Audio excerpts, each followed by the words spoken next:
Wakazi wa eneo la Kwamusa katika wodi ya Shanzu wameelezea wasiwasi wao kufuatia nguzo ya umeme inayomilikiwa na Kenya Power kuegemea nyumba ya Mama Kanze na kuhatarisha usalama wa familia yake.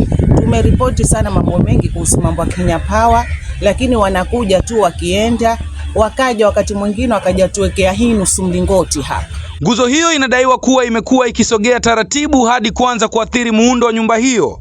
Mama Kanze amesema amekuwa akijaribu kuwasiliana na maafisa wa Kenya Power ili waweze kushughulikia tatizo hilo, lakini hadi sasa hakuna hatua iliyochukuliwa. Shida ni hii yenye hizi waya za stima hizi chini imeoza, na hii mvua vile kila wakati inanyesha, na hapa kwetu ni pabaya, mchanga wetu ni mbaya. Mvua ikija maji yanakaa hapo kwa gongo hilo la stima. Sasa hili imegemea nyumba mpaka nyumba imeanza kuvunjika upande huu wa ubavu. Anasema hali hii imeendelea kuwa mbaya huku nguzo hiyo ikianza kuvunja sehemu ya paa la nyumba yake. Kisa hicho kinafanana na tukio lililoripotiwa miezi kadhaa iliyopita katika mitaa ya Keropoti, Shanzu, ambapo nguzo nyingine ya umeme ilikuwa imeegemea nyumba ya Mzee Shebani na kuzua hofu miongoni mwa wakazi wa eneo hilo. Hili gongo la stima kusema ukweli linatutatiza kwa sababu hata tukiangalia venye limeegemea nyumba yake ni hatari kubwa sana. Alafu juu yake kuna nyuki.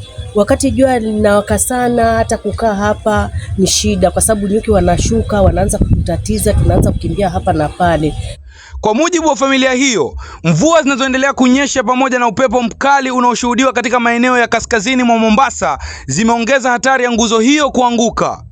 Wakazi wanasema wanaishi kwa hofu wakihofia kutokea kwa ajali au maafa yanayoweza kusababisha majeraha au uharibifu mkubwa wa mali.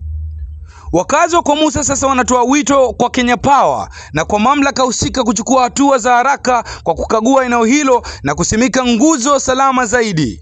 Wanasema hatua za mapema zinaweza kusaidia kuzuia janga na kulinda maisha pamoja na mali za wananchi. Nikiripotia Shanzu TV, jina langu ni Davis John Kahindi.